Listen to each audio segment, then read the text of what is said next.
The city of Boston was soaked in a warm golden light reflecting off the glittering bay like a giant mirror. On the 33rd floor of the stateroom where the glass doors opened wide toward the Charles River tonight was a party for Margaret O'Connell, the woman who had spent more than half her life building the maritime logistics empire, O'Connell Marine Logistics. At 74, she was supposed to be at peace, but inside there was only a strange feeling emptiness. Laughter and the clink of glasses rang through the room. Light from the crystal chandeliers spilled down, turning the faces around her into fragments of shimmering glass. "Congratulations, Mrs. Maggie, from this person, that person, good wishes crowding in like waves." Maggie smiled, but the hand she kept hidden under the table still trembled slightly. She'd stood on a ship's deck in the middle of storms all her life, and had never known fear like this when she looked at her grown children who felt like strangers. That Claire, the eldest, was moving through the crowd, smiling brightly at every partner. A champagne flute was in her hand, and the light catching the edges of her blonde hair made her look like a reflection of a young Maggie. And Damon Claire's husband stood by the bar, gray suit, dark tie, a courteous face as cold as glass. He lifted a glass of red wine, swirled it lightly, then walked toward Maggie. "Congratulations, Mother, here's to the end of a glorious era." His voice was velvet soft, but something in his eyes sent a chill up Maggie's spine. Damon handed her the glass. In the light, the red glowed like congealed blood. She hesitated. "You picked this yourself." "Your favorite," he replied with a polite smile. Maggie lifted the glass to her nose. A faint, sharp scent passed by, metallic, cold, and unfamiliar. Maybe it was just nerves.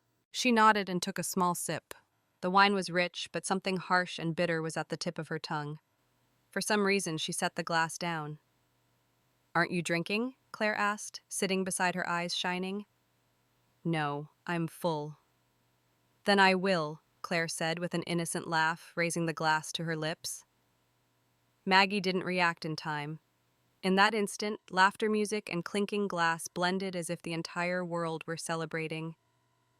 A mistake. She glanced at Damon. He was standing in a corner, shaking hands with a partner, his cold eyes flicking toward mother and daughter. A strange flash crossed them so quick that if she hadn't spent her life watching the sea's every swell, she might have missed it, the look of someone waiting for a result. Unease rose like an undertow. Her heart pounded. Something was wrong. "Claire," she said softly, "that glass smells strange." But Claire only smiled and placed a hand on her mother's shoulder. "You always worry. I'm fine." The music swelled. Fireworks boomed from the harbor. Someone shouted Mrs. O'Connell a speech. Maggie stood, her hands shaking and her smile fixed, while her mind was in a cold space. "Thank you for walking with me all these years. From a small company on the South Boston docks to a global shipping empire, I want to say I've—" Her voice caught. Hare's gaze passed over every face momentarily, colleagues, partners, children, and grandchildren. All of them radiant except Damon, who remained still, quietly watching her as if counting the seconds. A stab of pain seized her chest. She paused, drew a deep breath. The hall fell silent. Then Claire burst into a fit of coughing. The crash of shattering glass rang on the floor. Everything happened so fast Maggie thought she was dreaming. Claire collapsed, clutching her dress, eyes rolling. Someone screamed, "Call 911, she's not breathing." "Amigas." Maggie dropped to her knees beside her daughter, the scents of wine perfume and blood mixed in the thick air. Claire convulsed with white foam at her mouth. Maggie pressed a hand to her daughter's chest and felt the heartbeat falter. "Sweetheart, hold on. Don't scare me." Damon stepped forward, his voice eerily calm. "I've seen a similar reaction with a college friend. It might be due to a rare substance in the wine, a chemical reaction." Maggie looked up, her gaze turning to ice. "How do you know that so clearly?" Damon smiled faintly. "I'm only guessing." In the ambulance, Maggie clutched her daughter's hand, cold as ice. The siren wailed. Red light swept across Damon's face as he sat opposite, reflecting in eyes that felt devoid of feeling. Maggie realized it wasn't the sea she feared anymore, the man sitting across from her. That night, when the ER doors closed, Maggie stood in the stark white corridor. Footsteps of doctors and the beeping of monitors blended into the erratic rhythm pounding in her chest. Cold sweat trickled down her spine. She thought of the wine glass, Damon's look, and Claire's guileless smile. It all felt like a shattered family portrait, shards of glass lodged backward in her heart. Maggie gripped the silver bracelet Robert, her late husband, had given her. He used to say, "If something makes you uneasy, don't ignore it. Calm seas often hide reefs." Tonight, the reef had surfaced. At the end of the hall, Damon stepped out of the waiting room as immaculate as if nothing had happened. "The doctor said Claire is stable. Lucky we got her here quickly." "Lucky," Maggie murmured, her voice low. "Or did you know exactly how long it would take for luck to happen?" He smiled, said nothing, and turned away, leaving her alone under the cold white light. When night closed over Boston, Maggie sat in her car staring through a rain-slick windshield. The city still glowed, still roared as if nothing had happened. But inside her, a storm was beginning to form, slow, violent, and unstoppable. She knew tonight was only the prelude to a far darker truth. If you've ever faced suspicion within your family, comment below. Would you choose silence or seek the truth, even if the price might be losing everything? Don't forget to subscribe to more of what's waiting for you to discover. Go. The sting of antiseptic wormed its way into every breath. Doctor's shoes struck a steady rhythm echoing along the cold white corridor. Maggie sat on the metal bench, both hands squeezing the old silver bracelet so hard it left grooves in her skin. On her wrist, the chain trembled faintly with each chaotic heartbeat. The ER doors were shut. Figures in green coats moved quickly behind the frosted glass. Each time the heart monitor let out a long beep, her heart seemed to drop. Claire, the daughter she'd once held on a ship's deck in a stormy night, now lay motionless amid tubes and lines. Maggie had never known time could be this long. A nurse stepped out, gentle-voiced. "Mrs. O'Connell, the doctor is working to stabilize her heart rhythm. We suspect exposure to an unusual toxin. We'll need more tests." "An unusual toxin?" Maggie asked, her voice scraped raw. "You mean, not food poisoning chemicals, possibly in a drink?" Each word dropped like a slab of stone. Maggie gripped the chair to keep from buckling. The image of the deep red wine under the chandelier returned in her mind, along with Damon's incredible smile. Across the hall, Damon leaned against the wall, hands in his pockets, calm as if this were a minor mishap. Maggie turned toward him, eyes sharp as blades. "What do you know?" she asked bluntly. He turned slowly, wearing that polite smile. "Just a rare reaction. Some people react to sulfites in wine. And you knew it well enough to say it right when my daughter went down. You're upset, I understand, but accusations shouldn't be baseless." Maggie fell silent. Fear inside her had begun to thicken into suspicion heavier than iron. Around 2 a.m, the doctor came out. "Ms. Claire is stable for now. We identified indicators of a cyanide-bearing compound in a small dose enough to cause seizures. If you'd arrived 10 minutes later, perhaps—" He didn't finish, only shook his head. Maggie sank into the chair. It wasn't imagination. It wasn't ordinary poisoning. Someone had tried to kill her. Only Claire drank the glass. The next morning, sunlight filtered through the thick panes onto Claire's pale face. She was weak but conscious. "Mom!" Her voice was hoarse. "What happened?" "You were poisoned," Maggie said softly, each word cutting her tongue. "That wine was meant for me." Claire was silent momentarily, then let out a dry, brittle laugh. "You're overthinking again. Who would want to poison you? Someone who wants everything to belong to him." "You mean Damon?" Claire's eyes flashed, voice sharp. "Please don't. He stayed with me all night, worried sick." "Worried or waiting to see if you'd survive." The air thickened. Maggie looked at her daughter, pain and anger mixed in her gaze. Claire turned away, tears rising but forced down. "Since Dad died, you don't trust anyone but yourself. You suspect everyone, even the man I love." Maggie wanted to say a mother's instincts are never wrong, but she only sighed. "I'm not suspicious. I see something dark in his eyes." "Don't you?" Claire shook her head, lips pressed tight. "He's my husband, Mom." In the afternoon, while Claire slept, Maggie stepped out into the corridor. The draft felt like needles. She pulled out her phone and dialed an old friend, John Park, a former police officer she'd once helped invest in a shipping venture. "John, I need you to investigate someone. Urgent." "What level?" "Highest. And the reason, he's my son-in-law. I believe he just tried to kill me." On the other end, John was silent for a few seconds, then said, "I'll meet you in the morning." That night, the hospital was as quiet as a graveyard. Maggie sat at Claire's bedside, watching the EKG lines flicker like waves at sea. She remembered the years she'd spent at the docks, hands greasy, clothes soaked with sweat and rain to raise 3 children. Claire was her pride. Julia the second was cool and taciturn. Noah the youngest always steered clear of family disputes. 3 children, 3 directions. Now one lay here was absent and was nowhere to be seen. "Is it my fault?" she whispered. "Did I let money, reputation, this company become the reason they drifted apart?" Outside rain began light, steady, and persistent like the city's breath. Maggie closed her eyes, fighting back tears. In the dark, she heard the door open quietly. "You're still here." It was Damon. He came in coat wet with rain, the scent of cologne mixed with smoke. "What do you want? To see my wife?" He stepped closer, stopping beside the bed. His eyes softened, voice lowered. "Thank you for getting her here in time. I owe you one." Maggie stared without blinking. A favor or a blood debt? Damon's mouth curved in a half smile. "You've always had a vivid imagination." "You won't keep it hidden forever, Damon." "Hide what?" "The reason you married Claire. What do you want from her?" "And you," he replied lightly, eyes narrowing just a touch.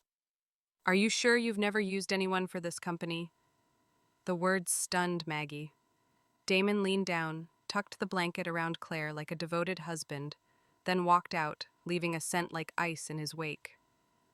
When the door closed, Maggie's whole body trembled. He hadn't denied it, he hadn't needed to. The next morning, John Park arrived. The gray-haired man with a solid gait took out a notebook. "I looked through some public records on Damon Reed," he said. "Before he married Claire, he was sued for financial misconduct in a real estate deal. The case disappeared quickly, someone likely withdrew the complaint." "Someone," Maggie repeated. "Possibly family. I'll dig further." Maggie nodded. "I want everything, accounts, recent contacts, and Julia too." "Julia? Why her?" Maggie stared out the window, eyes distant. "A hunch. She's been avoiding me lately. Something feels off." That afternoon, Julia called. "Mom, I heard about Claire. Why didn't you tell me sooner?" "Where are you?" "New York. I just came out of a meeting." "No need to rush. She's stable." Silence for a few seconds. Then Julia asked, "And Damon, how is he?" Maggie froze. Julia's tone was calm, not exactly concerned, more like probing. "He's the same. Far too calm for a man who almost lost his wife." "Maybe that's how he handles crises," Julia said, and hung up. After that call, Maggie sat for a long while. A draft slipped through the window, sharp as a startle. She suddenly remembered Julia's look at their last family meeting, a glance both pitying and mocking. Night fell again. Maggie left the hospital and stood on Longfellow Bridge. The Charles River was pitch black, reflecting smeared yellow lights like streaks of blood. She remembered Robert's words, "Not every wave comes from the sea, some come from your roof." She hadn't believed it then. But now, watching the current churn beneath the bridge, she knew the waves had risen. It was no longer a vague suspicion, the honed instinct of a mother who has survived storms. Someone wanted to bring her down. Someone inside this family. Maggie turned to look up at the lit towers where O'Connell Marine kept its headquarters. Her name was still on the brass plaque at the entrance, but absolute power had begun sliding from her hands into the hands of those she trusted most. And she understood that to reclaim the truth and the very soul of this family, she would have to begin a new war. One fought not with weapons, but with intellect, memory, and courage. Inside, Maggie Payne hardened into a silent vow. "If the sea taught me how to survive storms, then this wave I will be the one to steer it." Boston's sky was still cold gray 3 days after the poisoning. Thin, mist-like rain fell just enough to speckle the hospital windows and reflect Maggie's pale face behind them. She had stayed up nearly all 3 nights sitting by Claire's bed, watching the heartbeat rise and fall on the monitor. Each time her daughter stirred, she jumped as if she'd heard a ship's horn in a stormy night. Claire was awake, but there was a chill between mother and daughter that Maggie couldn't bridge. Claire dodged everything she said about Damon the wineglass and the metallic smell, treating it as the imagination of a lonely older woman. Maggie understood her daughter wanted to believe in her husband, but what frightened her more was that this trust might kill Claire a second time. On the fourth morning, the doctor allowed Claire to be discharged. Damon came to pick her up carrying a bouquet of yellow tulips, the flowers that Maggie always bought her daughter on birthdays. He smiled, kissing Claire's forehead as if nothing had happened. "How do you feel?" "Much better," Claire answered, voice weak but eyes warm. Maggie stood by the door, quietly observing. Damon turned to her and nodded politely. "Thank you, Mom. Claire's safe because you reacted quickly." The word Mom sent a chill down her spine. The way he said it, too polished, too correct, like glossy lacquer over a block of rotten wood. She said softly. Thank heaven for that. She watched them leave together, Claire's hand in Damon's, his fingers tightening ever so slightly. From a distance, they looked like a perfect couple through the glass. But it felt like a play to Maggie, the only one who could see the wire pulling tight behind the stage. Back home in Beacon Hill, the house was eerily quiet. The air held the scent of damp wood and old coffee. Maggie made tea and sat at the long dining table, the heart of every family dinner where laughter used to ring when Julia teased Claire and Robert, her husband, used to look up from the paper and smile. Now there was only the ticking clock, steady as a heart that was too tired. John Park entered through the back door, coat wet with rain. He laid a manila envelope on the table. "I've got what you asked for," he said. Maggie opened it. Inside were photos of Damon sitting in a bar in Back Bay. He wasn't alone. The woman facing him, Julia. Maggie held her breath. Her second daughter was the quiet one who avoided family arguments. She had claimed to hate the business world competition and working in Claire's shadow. And yet here she was, sitting with the man Claire loved, the man Maggie suspected had tried to kill her. "Are you sure? These were taken 2 nights ago," John replied. "They've met 4 times in 2 weeks. Always the same place alone. They're very discreet." Maggie held the photo, the smell of paper mixed with rain tightening her throat. "Anything on Damon's finances?"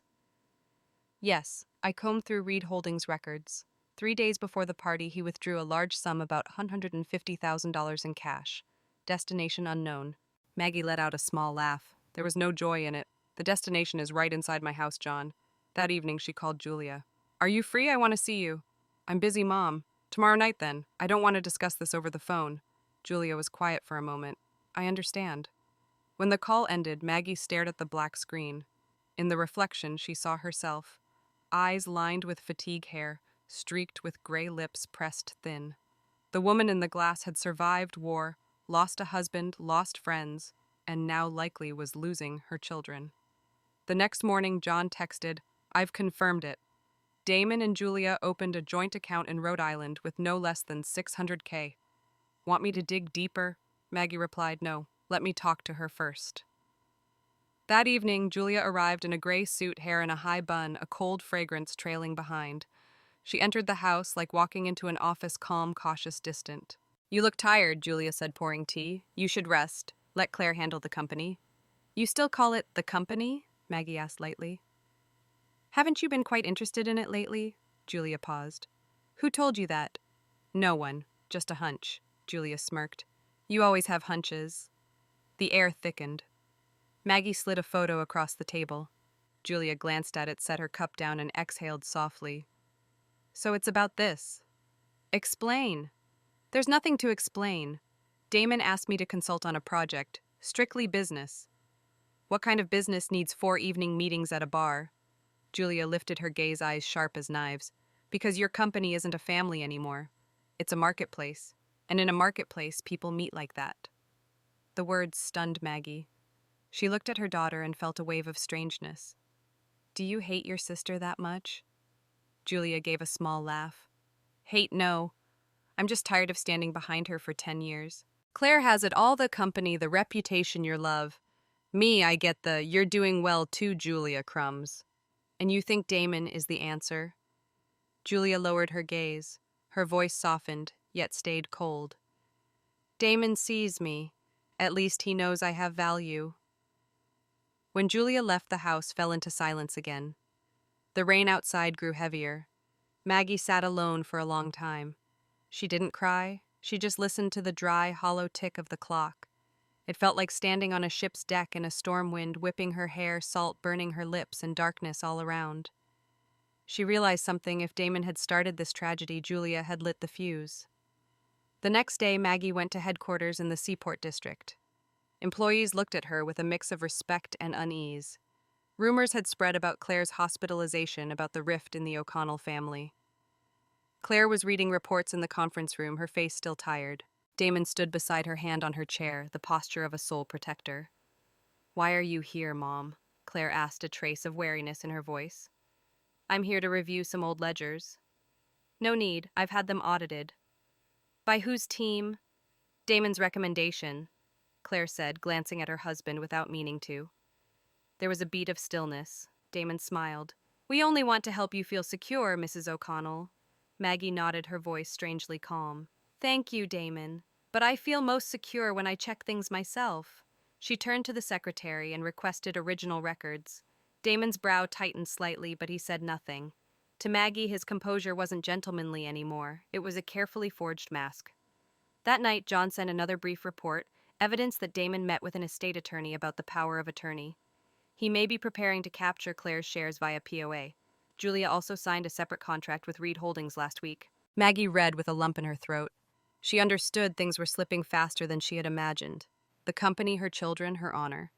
Everything felt like ships leaving the harbor while she stood in the rain, watching, unable to call them back. That night, she opened the safe and took out an old set of documents, the company charter she and Robert had signed themselves. Hidden in it was a clause: if the founder's life or capacity is threatened, interim control is transferred to the founding advisor. And the only person who knew about that was her. She closed the file, her eyes growing steady. If they had chosen betrayal, she would choose survival. Outside, the rain stopped. The city fell unusually quiet. Maggie rose, poured herself a fresh glass of red. The color gleamed under the kitchen light. She brought it to her nose and breathed in deeply. No metallic smell, only the familiar astringency, the taste of honesty, sobriety, and fight. In the depths of her eyes, a small flame sparked to life again. She knew from this moment on, nothing could go back. And if she had to choose between truth and family, she was ready to risk both. The Beacon Hill house stayed lit later than usual. The rain had just stopped, leaving the smell of wet earth mixed with a draft slipping through a half-closed window. Maggie sat in her study, the desk lamp spreading light across old files. Amid the papers, a cup of coffee had gone cold steam, thin as thread. She'd read the company charter dozens of times, as if each word might point the way out of a maze. She hadn't slept in days, not from physical fatigue, but because an inner collapse had begun, the kind that made no sound, only the clock's steady ticks, warning that something was coming. John Park continued to send regular reports. Each dry line pricked like needles. Julia and Damon met in Rhode Island and signed a partial transfer of shipping portfolio ownership. Claire knows nothing. Maggie crushed the paper in her fist. Her daughter Julia had sold off a piece of the family legacy with her own hand. For what money power? Or simply the feeling of standing one step above her sister. In the morning, she reached the office early. Fog draped over the seaport. The receptionist bowed slightly, eyes cautious. Rumors of the O'Connell split had seeped through every department. She heard the whispers as she walked past the glass corridor but didn't turn back. She was used to tides. Gossip was nothing compared to the undertow inside. The 15th floor conference room was bright. Claire sat at the center, pen in hand, trying to keep calm. Damon stood beside her, his voice measured and precise. Hard to believe it belonged to a man who had watched his wife nearly die. "You didn't have to come this early," Claire said, voice carefully light. "We're discussing restructuring the European branches." "Restructuring?" Maggie raised her head. "Who approved?" "I did," Claire answered, with Damon handling the finances. "Julia is reviewing the contracts." A long silence. Maggie looked at each face, people who had once built this company with her now bowing their heads to her children. She realized the power shift had begun, without her consent. At noon, she met John at a small harborfront cafe. The air smelled of fish, salty and familiar. John set a thicker envelope in front of her. "You should see this." Inside were wire transfers from company accounts to unknown ones, huge sums, then back to accounts tied to Julia. The dates stretched across months. Maggie read slowly, voice dropping. "How long has this gone on?" "About 8 months. The trail was scrubbed, but my audit caught it. Damon is listed as a secondary signatory." "They know exactly what they've done," Maggie murmured, "and they knew I'd find it." John's tone grew grave. Maggie, I know you love your kids, but this isn't a family matter. If they transfer all shares, you'll lose control forever. Maggie found a humorless smile. You think I'm afraid of losing the company. I'm afraid of one thing, that I raise children who no longer recognize where the line is. That afternoon, Julia called. Her voice was even edged with steel. Mom, I heard you're re-auditing the operating funds. Yes. You should rest. Don't let the old guard sway you. They'll use you. Use me, Maggie laughed softly. Julia, who's using whom? Silence. Then Julia spoke slowly. You always think you're right. But you don't understand what living in Claire's shadow feels like. I want to be seen. Seen through betrayal. Call it what you want, I'm not backing down. The call ended with a long, flat tone. Maggie sat still, staring out the window. The Boston sky that afternoon was ash streaked with amber like the sea before a storm. That night she returned home. The house was silent except for the TV in the living room. Noah, the youngest, sat watching the news, thin and melancholy. When did you get back? This morning, he said. I heard about Claire. Mom, I don't know what to say, but I don't think Julia's as bad as you think. Maggie looked up. What do you mean? She just wants to prove herself. Since we were kids, you have always put Claire in the center and left Julia at the edges. I saw it. Are you taking her side? No, I want you to understand. Maybe it's not as simple as you think. Maggie fell silent. She didn't want to argue, but her chest ached once again. She felt she was losing another child. They no longer saw the mother who had built all this from nothing, only an aging founder, a barrier, a dated monument. That night she couldn't sleep. She opened a drawer and took out another set of papers, a temporary will drafted before Robert died. Her children's names were carefully written, and the inheritance was divided evenly. Looking at it now, her throat tightened.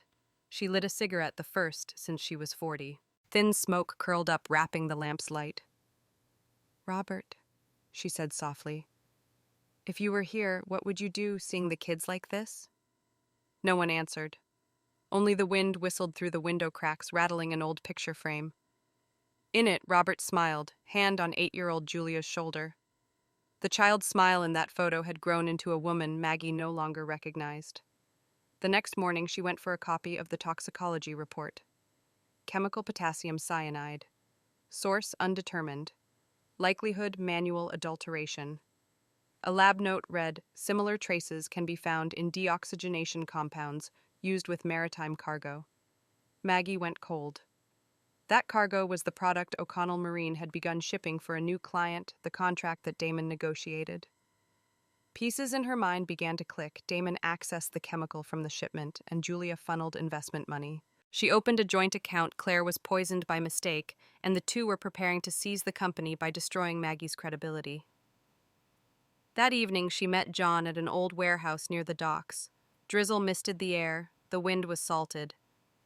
Inside, flashlight beams swept over sleeping crates. John pried open a lid and pointed at the label, potassium cyanide, industrial use only. The same type found in Claire's blood, he said, and this is the shipment Damon signed last week. Maggie's eyes glinted in the dark. Do you have the receipt? Yes, backed up. Keep it quiet, John. It's not time. Back home, Maggie paused before the mirror. She studied herself, no longer the gentle mother on a ship's deck years ago, but someone preparing for a last survival fight, not only for the company, but for the honor and justice due to her blood. She slowly removed her silver bracelet and laid it in the drawer beside the file.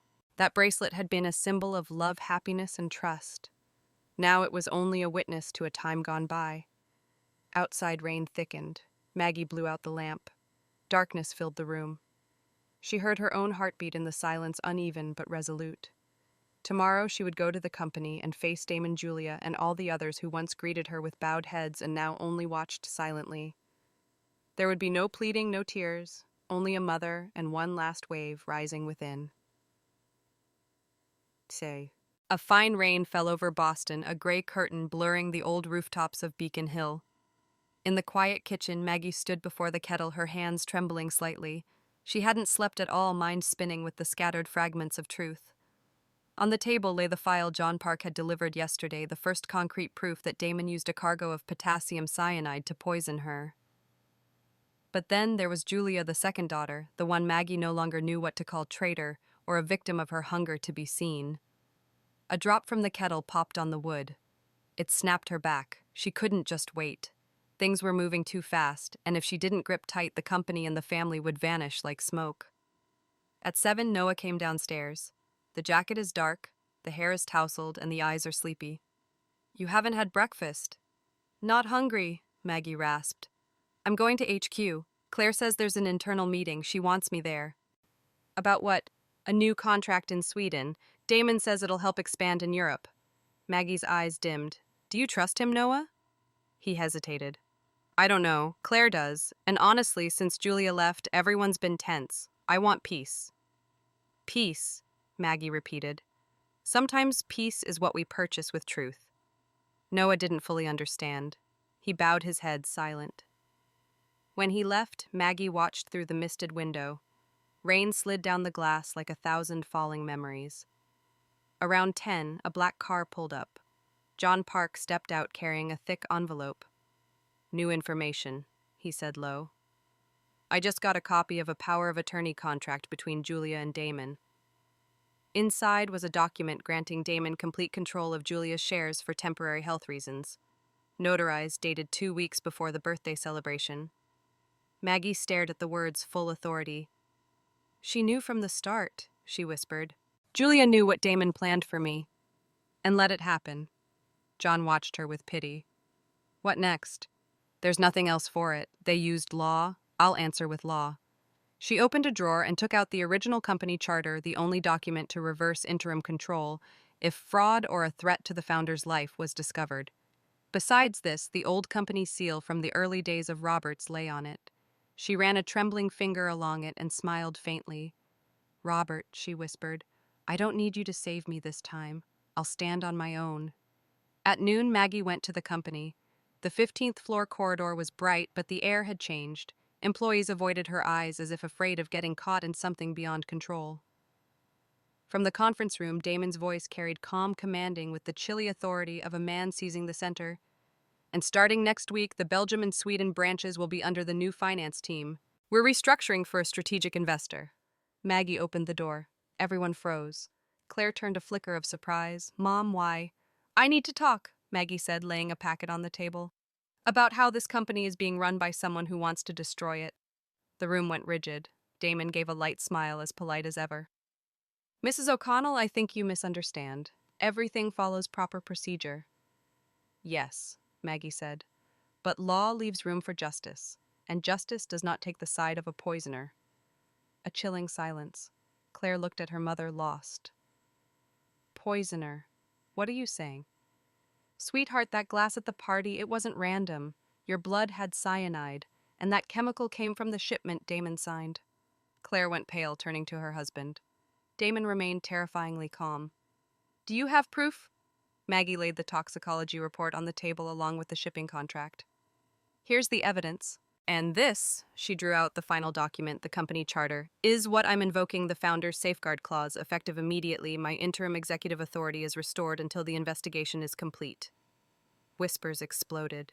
Damon stood rigid, his hand clenched. Claire couldn't quite believe it, eyes flicking between her mother and husband.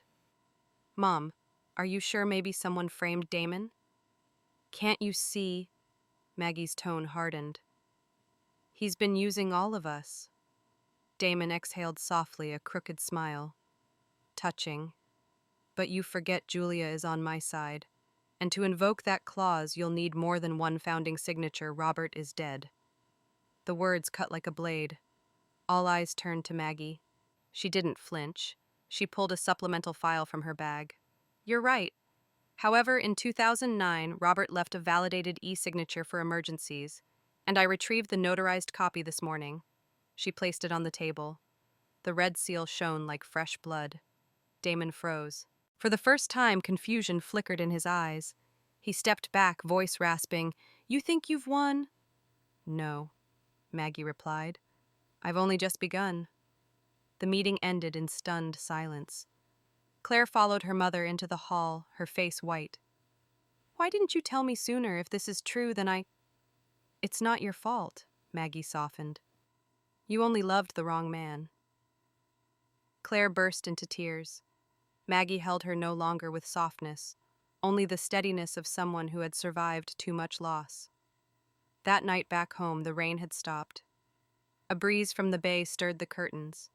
In her study under the lamplight, Maggie wrote, "If one day you read this, remember a mother's love isn't blindness. Forgiveness never means forgetting." Far off, a ship's horn sounded the same sound from the days at the docks. Now it tolled like a reminder the past always returns, no matter how far you run. Maggie closed her eyes, exhaustion washing over her. For a fleeting moment, she saw her 3 children as they once were chasing on the sand, clutching her hands in the wind. But when she opened her eyes, it was gone and she was alone. Close to midnight, her phone buzzed. Unknown number.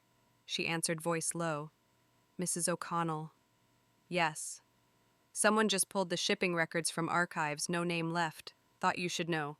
Her heart slammed. "Did you see who couldn't see the face? A woman, gray coat, Lexus." A cold shiver raced down her spine. Julia. Boston didn't sleep light pooled at the windows, glazing Maggie's face. She whispered to herself, "You chose this road, Julia. Then I'll walk it to the end."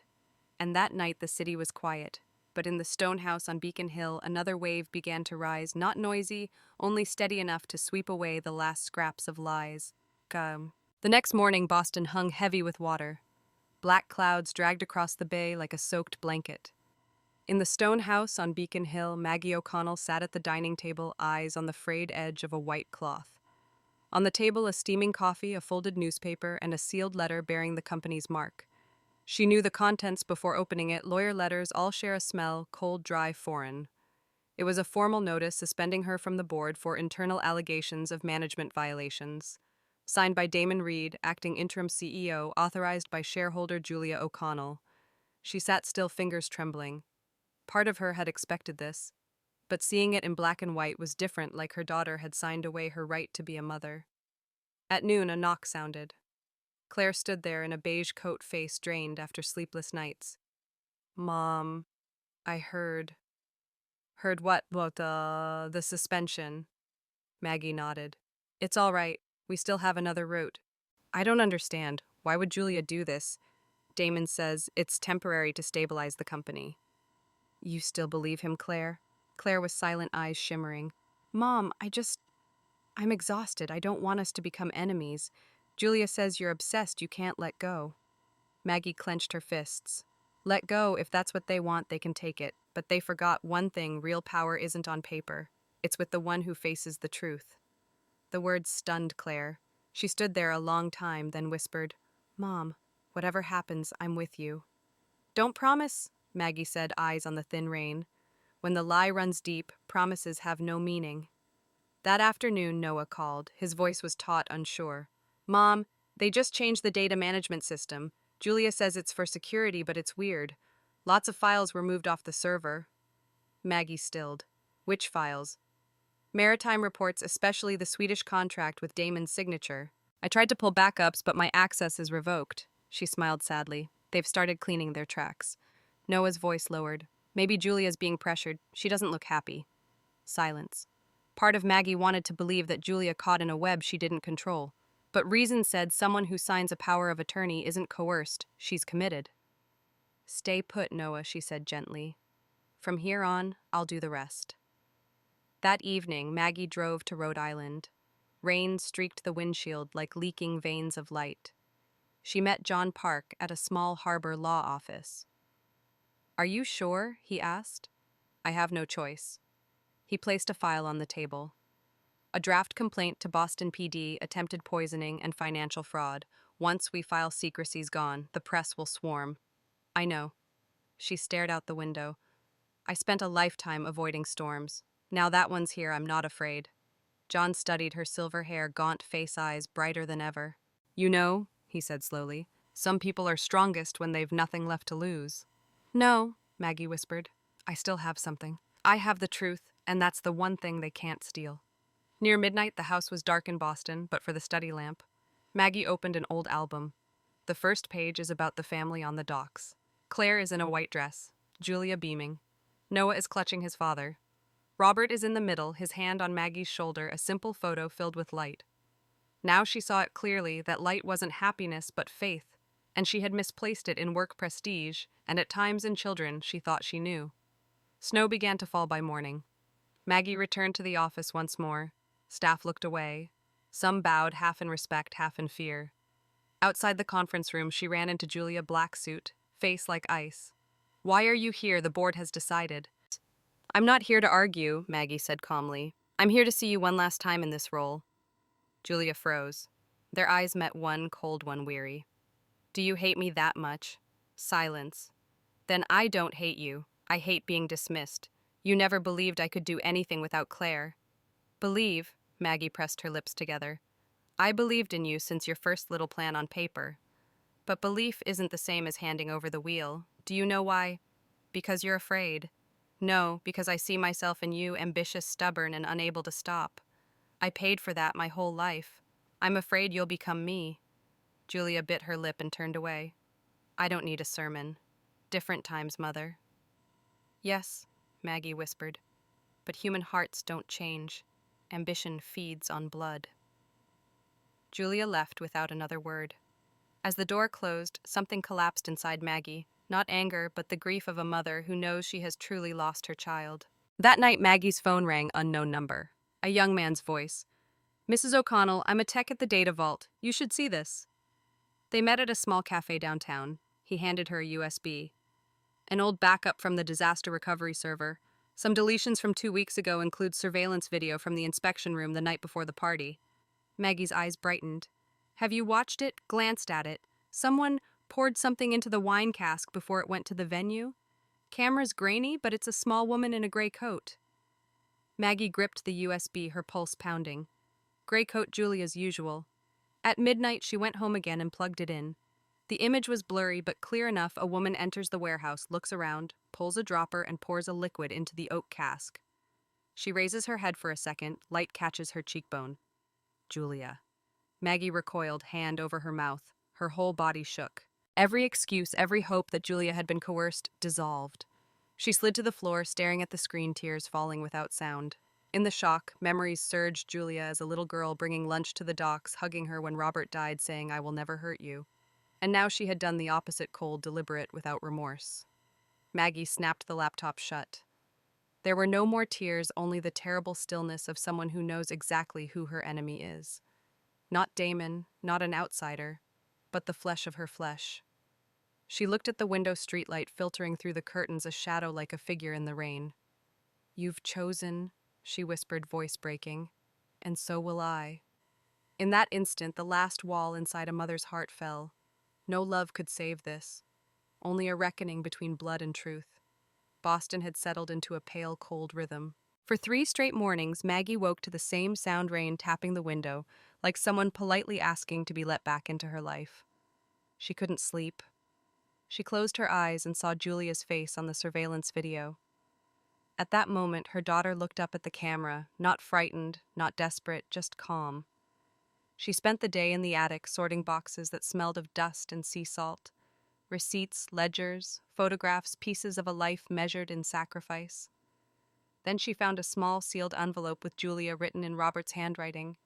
The edges had browned with time. Her fingers shook as she tore it open. "My dearest Julia, if you're reading this, it means I didn't say what I should have while alive. You are the fire in this family that builds or destroys. Don't let pride make you believe love is weakness. It's the only anchor in a storm. I've made mistakes trying to protect what we built. I hope you'll forgive me one day. Love, Dad." Maggie held the letter to her chest. For a long time, she stood still, her tears blurring the ink. Then she folded the letter carefully and went downstairs. That night, she called Julia. No answer. She sent a message, "Come home. One last time." Days passed. On the 5th evening, a car pulled up in the rain. Julia stepped out wrapped in a gray coat, face pale beneath the streetlight. "Mom." "Julia." They stood in the doorway, the smell of damp air between them. "I didn't think you'd still want to see me," Julia said quietly. "I always will," Maggie replied, "even when I shouldn't." They sat in the living room. The old clock ticked slowly, counting the distance between their hearts. Maggie handed her the letter. "Your father wrote this for you." Julia read it. Her hands trembled. When she finished, she pressed the paper to her lips. "He never showed me this," she whispered. "He thought he'd have more time," Maggie said. "We all did." Julia stared at the fire. "You hate me, don't you?" "Hate," Maggie smiled sadly. "No, hate is easy. Understanding takes strength. I thought I could do what he never let you do, be seen, be respected. I thought Damon loved me for who I was. He loved what you could give him," Maggie said softly. "You're not the first woman to mistake ambition for love." Julia's eyes glistened. "Can you ever forgive me?" Maggie looked at her daughter, the girl who once brought seashells from the harbor to make her mother smile. "I can remember you," she said. "That's where forgiveness begins." When Julia left, the rain had stopped. Maggie watched from the window as the taillights disappeared into the fog, her heart strangely lighter and heavier at once. Sunday morning arrived with a thin winter sun breaking through the mist.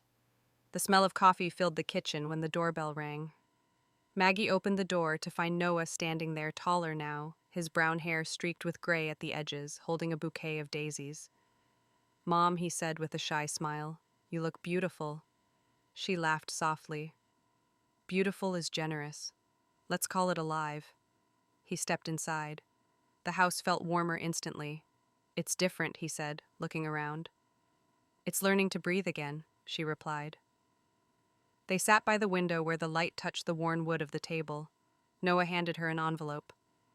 "It's from Claire. She moved to Maine. She says she's found a small cottage by the coast. She wants you to visit when spring comes." Maggie smiled, eyes softening. She deserves peace, after all she's been through. "She's happier," Noah said. "And Julia." Maggie looked out at the bare branches glistening with dew. "She's teaching art at a community center for kids who can't afford classes. She sends a postcard every month, no return address." "She's trying," Noah said quietly. "I know." He reached across the table, covering her hands with his. "You did everything you could, Mom. Maybe we all had to fall apart to see what you carried for us." Maggie smiled faintly. "And what's that love?" Noah said. "The kind that forgives without forgetting." Maggie squeezed his hand. "That's the only kind worth having." Outside, the sky cleared. A shaft of sunlight cut across the table, lighting the daisies in their vase, a small, quiet promise that nothing broken stays forever. Spring came early that year. Gloucester Bay shimmered in the soft morning light, and gulls wheeled above the water. Maggie, dressed in a gray coat and the scarf Julia had knitted long ago, stepped into the local art gallery for an exhibition called Women and Silence. The scent of varnish and fresh paint hung in the air. On the far wall, under a white spotlight, was a painting that stopped her breath. Muted blues, the soft outline of a hill range streaming down a window, a house, her house. The title card beneath it read, "The House on Beacon Hill," by Julia O'Connell. Maggie approached slowly. Each brushstroke felt like a heartbeat, the curve of the staircase, the window's faint reflection, even the small lamp on the table. In the lower right corner, almost hidden in the paint, were tiny words for her who stayed. The gallery fell away. All Maggie could see was that inscription, her daughter's quiet confession in color. Her eyes blurred. She reached out, not touching the canvas, only hovering a trembling hand an inch from it, as if afraid the whole thing would vanish. A young curator came up beside her. "Are you Mrs. O'Connell?" "Yes," she said, voice steady but soft. "The artist asked us to reserve this piece for you. She said you'd understand it better than anyone." Maggie smiled through her tears. She's right. When she stepped outside, the afternoon air smelled of salt and paint, and something clean, something like forgiveness. Morning mist drifted over the water like breath on glass. Inside the small seaside house, Maggie baked an apple pie from memory, the same recipe Robert once loved, the same uneven crust that never came out quite right. The aroma filled the kitchen, mixing with the sound of waves outside. Claire, Noah, and Julia sat at the table together under one roof for the first time in years. No champagne, no speeches, just the warmth of sunlight across worn wood and the quiet rustle of pages from a newspaper Noah was pretending to read. "It's not perfect," Maggie said, cutting the pie, "but it's real." Claire laughed softly. "That's better than perfect." They ate slowly, savoring the moment. Words were few, but peace, that elusive, fragile thing, finally settled in the spaces between them. After breakfast, Maggie and Julia walked to the porch overlooking the bay. The wind smelled of salt and pine. Julia wrapped a shawl over her mother's shoulders. "It's still chilly," she said. "A little cold keeps you awake," Maggie answered with a smile. They sat side by side watching the sea. "Do you ever wonder," Julia asked quietly, "what it would be like if Dad were still here?" Maggie shook her head. "No. Whether he's here or not, we must face our storms. He used to say a ship stays afloat only after the waves have tried to drown it." Julia's eyes glistened. "I caused you so much pain." "No," Maggie said. "You reminded me I was still alive. That's not pain, that's truth." They fell silent, listening to the sea breathing against the rocks. When the others left that afternoon, Julia stayed. Together they walked down to the beach. Maggie carried a small glass bottle sealed with wax. Inside was a folded letter. "What's that?" Julia asked. "A letter I wrote to your father years ago but never sent. I think it's time to let it go." Julia watched her mother kneel by the water, placing the bottle into the tide. The waves caught it gently, carrying it farther and farther until it was just a glimmer of light on the horizon. "You know," Maggie said, voice soft against the wind, "forgiveness isn't forgetting. It's remembering without trembling." Julia's eyes filled. "I'm still learning, Mom."